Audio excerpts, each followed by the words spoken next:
राम मंदिर चढ़ावा चोरी मामले में पूछताछ हो रही है। राम मंदिर चढ़ावा चोरी मामले में पूछताछ जारी है। 7 आरोपियों को हिरासत में लेकर पूछताछ हो रही है। आरोपियों से पूरी रात पूछताछ चली है। सूत्रों के हवाले से इंफॉर्मेशन साझा कर रहे हैं। ट्रस्ट की तहरीर पर 8 लोगों पर एफआईआर दर्ज की गई है।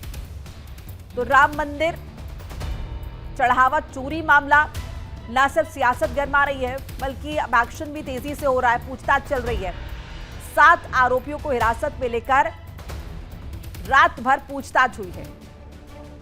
ट्रस्ट की तहरीर पर 8 लोगों पर एफआईआर दर्ज हुई है। इसके साथ साथ बहुत सारे बदलाव किए गए हैं। निगरानी ज्यादा होगी। सीसीटीवी बड़े पैमाने पर इंस्टॉल किए गए हैं। वीडियोग्राफी होगी। फोटोग्राफी के साथ साथ इसके साथ ये भी बताया जा रहा है कि जो लोग दान पात्र के आसपास होंगे वो लोग पॉकेट वाले कपड़े नहीं पहनेंगे। इस तरह की कई सारे बदलाव किए गए ताकि आगे इस तरह की चीजें दोबारा पेश ना आए। राम मंदिर दान चोरी मामले में एफआईआर दर्ज। 8 नामजद और अज्ञात के खिलाफ एफआईआर में चंपत राय के ड्राइवर टिन्नू यादव का नाम। एसआईटी की प्रारंभिक जांच रिपोर्ट के बाद एफआईआर। सीएम योगी के निर्देश पर एसआईटी गठित हुई थी। एसआईटी ने योगी सरकार को प्रारंभिक रिपोर्ट सौंपी। ट्रस्ट के सदस्य कृष्ण मोहन की शिकायत पर एफआईआर के बाद 7 आरोपी हिरासत में लिए गए। आरोपियों से पूछताछ कर रही है पुलिस। एफआईआर में ट्रस्ट के किसी भी सदस्य का नाम नहीं है। टिन्नू यादव, अविनाश शुक्ला के खिलाफ एफआईआर दर्ज की गई है। अनुकल्प, लवकुश, रमाशंकर मिश्रा पर एफआईआर। मनीष यादव, करुणेश के खिलाफ एफआईआर।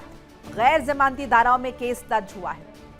और इसी पर ज्यादा इंफॉर्मेशन के लिए मेरे साथ मेरे सहयोगी अनुज कुमार जुड़ रहे हैं। अनुज, क्या अपडेट इस मामले में? पूछताछ लगातार हो रही है। इससे पहले चंपत राय को लेकर भी सवाल उठ रहे थे, लेकिन अब उनका नाम एफआईआर में नहीं है। और देखिए, ट्रस्ट की ओर से राम जन्मभूमि के कोतवाली में एफआईआर दर्ज की गई थी। और एफआईआर की बीएनएस की अगर धारा की बात करें तो 306, 316, 5 और 317, 4 ये एफआईआर 8 लोगों के खिलाफ दर्ज की गई है। और इसमें गबन, धोखाधड़ी और साजिशन अपराध के तहत ये एफआईआर दर्ज की गई है। उससे सबसे खास बात यह है कि 8 लोगों को कस्टडी में ले लिया गया है। और कोई भी बड़े नाम की जिसकी चर्चा हो रही थी कि ट्रस्ट के जो बड़े लोगों की जो भूमिका है कहीं ना कहीं उस एफआईआर में तामील की जाएगी, पर कहीं ना कहीं एफआईआर में जिन 8 लोगों का जिक्र है वो जो ट्रस्ट के मतलब वहाँ पे जो काम करते थे, गणना का काम करना या काउंटिंग रूम की चाबी उनके पास थी और पैसे को इधर से उधर ट्रांसफर करना। क्योंकि साफ तौर पे जो टिन्नू यादव जो गिरफ्तार हुए चंपत राय के सहयोगी है, दान पत्र की चाबियां इन्हीं के पास मिली है, तो इनके नाम की अहम भूमिका है। अनुकल्प मिश्रा जो दान की गिनती करने वाले शख्स हैं और लवकुश मिश्रा जो कि अनिल मिश्रा के रिश्तेदार हैं, इनके पास घर से 10 लाख रुपए कैश मिला था।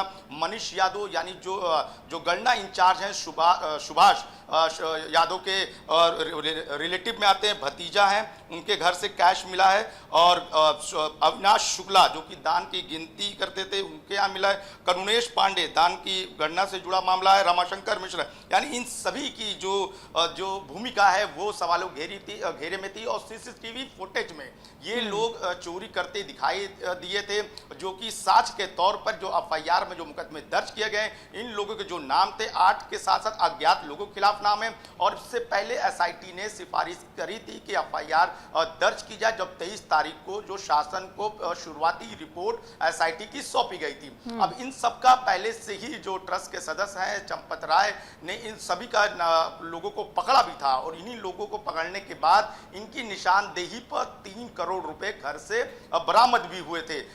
इन सभी के पहले से ही चीजें सवालों में थी, पर सबूत भी थे, पर अपने स्तर से जो इन्वेस्टिगेशन प्रक्रिया थी वो ट्रस्ट कर रही थी। जिसके बाद से जब ये मामला जब खुलता है तो मामले की तह तक जाते हैं, फिर इसके बाद एसआईटी गठित होती है। एसआईटी के बाद इन नाम एफआईआर का जिक्र होता है। पर अब भी वही सवाल है कि आखिर बड़े लोगों का नाम क्यों नहीं रखा गया। बिल्कुल अनुज, मैं आपके पास लौट रही हूँ। पर दर्शकों को जरा बताते चले कि चढ़ावा चोरी मामले में आज बड़ा एक्शन होने वाला है। सूत्रों के वाले से इंफॉर्मेशन बता रहे हैं आज बड़ा एक्शन होने वाला है। आज बड़े नामों पर गाज गिर सकती है, ऐसा सूत्रों के हवाले से कहा जा रहा है। एसआईटी की शुरुआती रिपोर्ट पर हो सकती है कार्रवाई और कई बड़े नामों पर भी गिर सकती है गाज, जैसा कि मिल रही है जानकारी।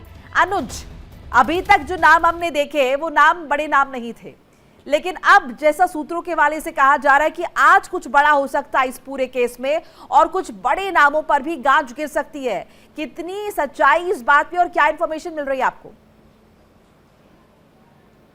देखिए, शुरुआत से सीएम योगी आदित्यनाथ बेहद सख्त हैं और अयोध्या के धाम से साफ तौर पर ब्राह्म भक्तों से अपील भी किया था कि आपको एसआईटी पर भरोसा करना होगा। दूध का दूध, पानी का पानी हो जाएगा। 15 दिन की मोहलत दी गई थी और उसको लेकर अब जो एसआईटी है बेहद गंभीर है और एसआईटी ने कई अहम दस्तावेज और सिफारिशें की हैं, साथ में पुनर्गठन की बात की है और बड़े सीईओ की बात की है। यानी कुल मिला के देखा जाए तो बड़े बदलाव की ओर इशारा भी किया है। पर एफआईआर दर्ज होने के बाद जिन 8 को लिया गया, अब उनसे पूछताछ होगी। पूछताछ में क्या क्या सवाल हो सकते हैं, तो हिरासत में लिए गए लोगों से पुलिस सवालों की झड़ी लगाएगी। पहला सवाल होगा, राम मंदिर प्राण प्रतिष्ठा के बाद क्या नई चीजें खरीदी गई। पहला सवाल ये हो सकता है, ऐसे सूत्रों के हवाले से बड़ी खबर है। दूसरा सवाल होगा कि जब काउंटिंग का समय होता था तो कैसे कपड़े पहनकर जाते थे, यानी कपड़ों पर भी सवाल खड़े हो सकते हैं, क्योंकि साफ तौर पे चंपत राय का कहना है कि जो भी कपड़े पहने जाते जेब नहीं होती है। तीसरे सवाल, जब कपड़े पहनते थे तो उसमें कितनी जेबें होती थी, ये सवाल भी पुलिस जब अभी कस्टडी में लिया है, हिरासत में लेकर जब पूछताछ करेगी, इन सवालों का भी जवाब इन 8 लोगों को देना होगा, जिसमें कि ड्राइवर है टन्नू यादव सबसे अहम भूमिका बताई जा रही है और मनीष यादव की अहम भूमिका बताई जा रही है और गणना इंचार्ज जो कि ड्यूटी लगाते थे, काउंटिंग कहां होगी, ड्यूटी किसकी कहां होगी, काउंटिंग के बाद मनी इधर ट्रांसफर होगा, उसमें सुभाष श्रीवास्तव हैं, उनसे ये अहम लोग हैं, अहम भूमिका, यानी एक तरह से जो अपराध किया है एक संगठित अपराध के तौर पे। और तीसरा सवाल ये हो सकता है, क्या गणना कक्ष में एंट्री से पहले बिल्कुल अनुज, जांच बहुत तेजी के साथ चल रही है और अब इंतजार इस पर है जो कहा जा रहा है कि आज कुछ बड़ा हो सकता है। आप नजर बनाए रखिएगा। फिलहाल बहुत बहुत शुक्रिया आपका तमाम अपडेट साझा करने के लिए। देखिए इंडिया डेली 24/7 अब आपकी स्मार्ट टीवी पर। इंडिया डेली मौजूद है सभी डिजिटल प्लेटफॉर्म पर लाइव और लगातार। इंडिया डेली 24/7 हर दिन राष्ट्र को समर्पित।